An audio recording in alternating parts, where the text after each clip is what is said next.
Hey guys, hoping all is well with everybody. In this video, we are going to be starting our new read-along, The Secret Zoo Part 2, Secrets and Shadows. So this is actually the sequel of the first Secret Zoo book, and I just really enjoyed the first book a lot, so I wanted to do a read-along of the second one. So just as before, I'll be showing you guys any pictures as we come across them.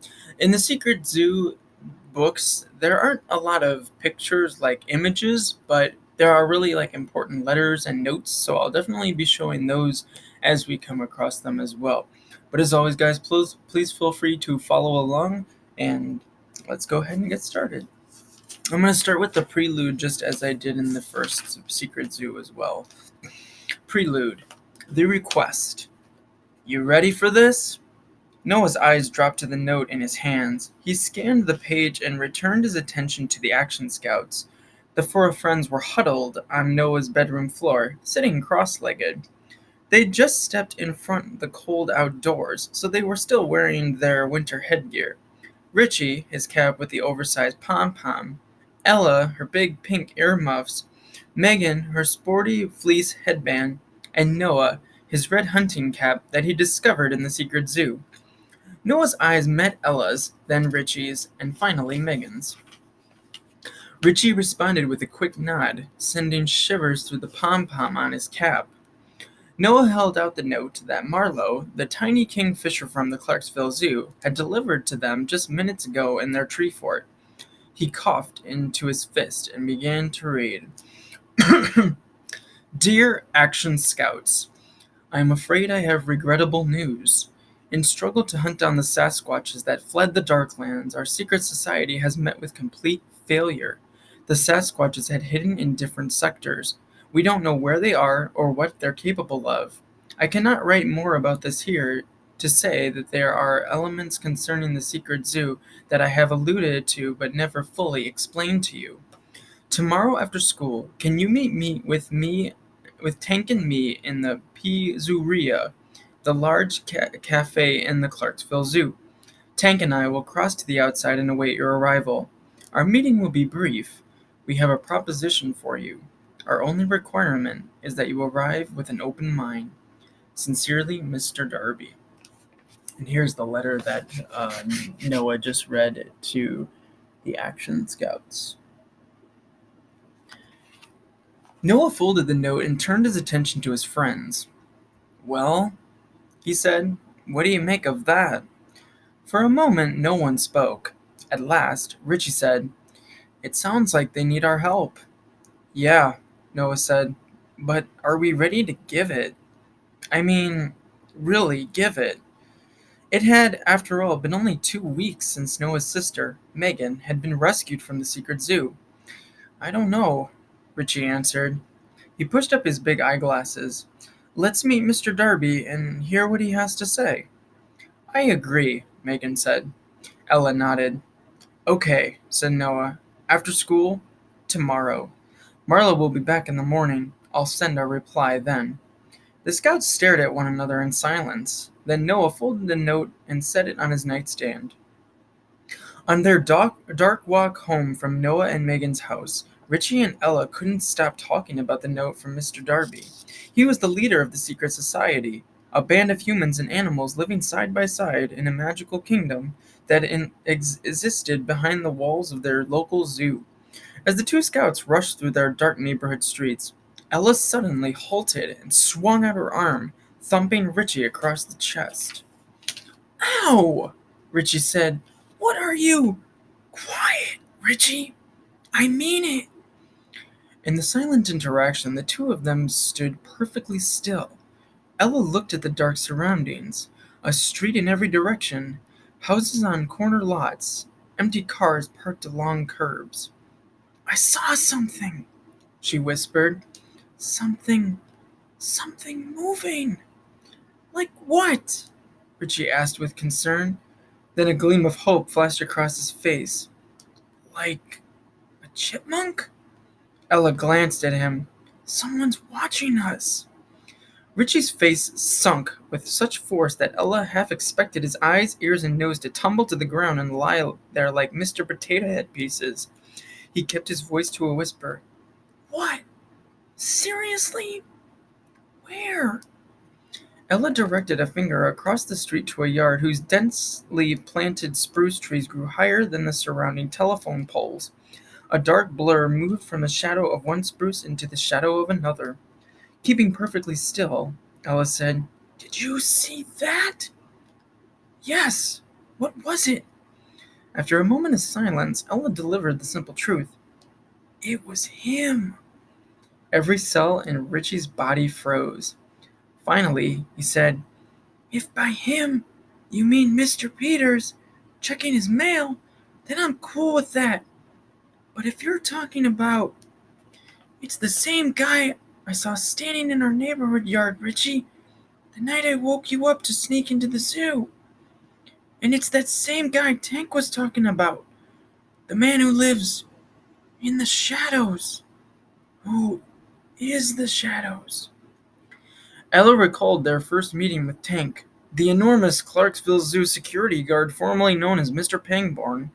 Her memories restored an image of the man looming above the scouts, his bald head shining, his muscular arms crossed as they spoke for the first time of the Shadowist, the near mythical man who was hunting for the secret zoo. Now the scouts stared into the shadows of the yard. Beside swaying branches, there was no movement.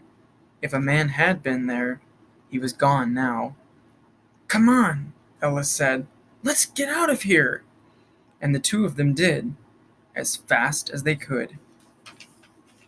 Chapter 1. A Decision at PizZOOria. The following morning, Marlowe showed up at Noah's window as promised, and Noah gave the tiny bird a note that simply read, See you after school. Clutching the paper in his talons, Marlowe flew across Noah's yard, which backed against the Clarksville Zoo, then darted over the high wall. Within minutes, the kingfisher would find a hidden tunnel to the secret zoo, pass through it, and deliver the note to Mr. Darby. At 3:30 that afternoon, the scouts headed to PizZOOria. They had more than 2 hours before any of their parents would return home from work. Plenty of time, since their houses were next to the zoo. On the way, Ella and Richie shared again their account of someone watching them from shadows on their walk home. Megan and Noah listened to it all, just as frightened as they had been the first time. At PizZOOria, the foursome pushed through the big double doors and walked in side by side.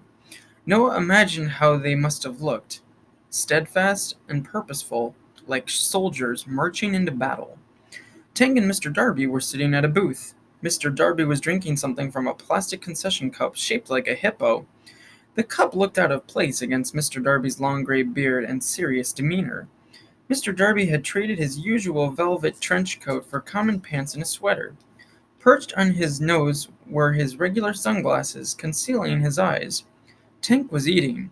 He'd passed on PizZOOria's traditional dish in favor of something greasier. In front of him was a wobbly stack of cheeseburgers and a mountain of French fries. His enormous arms bulged as he fed fries into his mouth. Mr. Darby beamed as the scouts approached. He rose to his feet, saying, My dear scouts. The old man swept his arm toward the booth, inviting them to take a seat. The children plopped down, shaking the booth and almost toppling Tank's tower of cheeseburgers. Tank, Richie said, good to see you.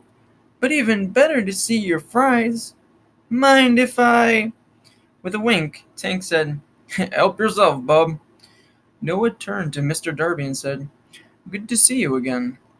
Indeed it is, the old man replied. Tank nodded, winked again, and devoured half a cheeseburger with a single bite. First things first, Ella said. She leaned across the booth toward Mr. Darby. Last night, Richie and we saw that guy in our neighborhood again. That shadow dude. Mr. Darby lifted his eyebrows above his sunglasses. What? In an attempt to say, it's true, Richie said, ruh, and sprayed chewed up potatoes into the air. Megan adjusted her glasses and spoke. He followed them home. Mr. Darby frowned. And how can you be certain it was... He reduced his voice to a whisper. Him. How can you know? Ella said, "Well, not too many of our neighbors run around their yards at night in trench coats and funny-looking hats."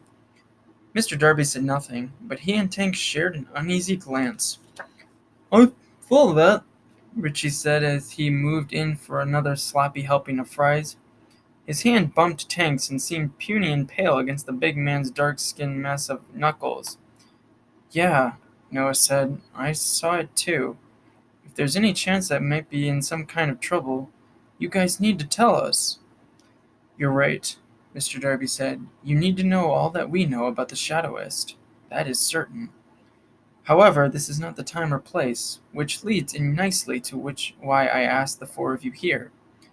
"Go ahead," said Noah. "When will it be safe for the four of you to come back?" "To the secret zoo?" Megan asked. "I'm not sure I ever want to see that place again." "Understandable, given your past plight, dear Megan." Mr. Darby was referring to the 3 weeks she'd spent trapped in the Darklands, a forbidden land at the edge of the City of Species inside the secret zoo. "Do you all feel the same way?" The scouts glanced at one another. They kept silent. "Perhaps you would consider a single trip back, yes?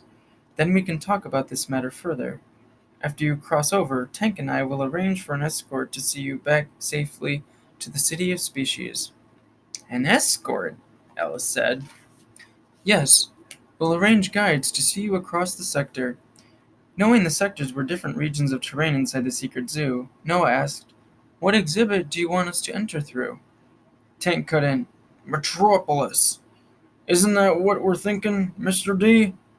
Mr. Darby nodded. "Your entire commitment will be less than 2 hours. What do you say?" The scouts traded a look of uncertainty, and then eyes settled all on Noah. After a moment, Noah said, "Okay, we can check it out, at least." "Excellent." Mr. Darby clapped his hands and rubbed his palms together. "What day will you come?" After waiting for Richie to free up enough space in his mouth to talk, the scouts decided on Saturday morning, which was 2 days away, as long as they could clear it with their parents. They decided on 8 o'clock, an hour before the zoo opened. "Very well. I'll instruct the zoo guards to allow the four of you into the zoo early." Mr. Darby stood up along with Tank. "But how do we get inside?" Megan said. "At Metr-APE-olis. How do we get in?" "Just find Daisy," Tank said. "She'll know what to do." Mr. Darby added, "Your parents permitting, we'll see the four of you Saturday." He tipped his head, and he and Tank left the double doors. "That's it then," Noah said. "Yep," Alice said. "Saturday at Metr-APE-olis." The scouts exchanged empty expressions. With the back of his hand, Richie wiped ketchup from his chin. Then the four of them rose from the booth and stepped outside. As they made their way to the front gates, no one said a word. To Noah, the silence felt strange. It was as if they all wanted to save their words for whatever they might face on Saturday, whatever they might discover in Metr-APE-olis. Noah had enough experience in the secret zoo to know that it could be just about anything. And I'll stop the video there, ending chapter 1, but in the next video we will continue the sequel of the Secret Zoo, Secrets and Shadows, and begin with chapter 2. And as always, guys, I hope you enjoyed this video, and I look forward to seeing you soon. Thank you so much for watching.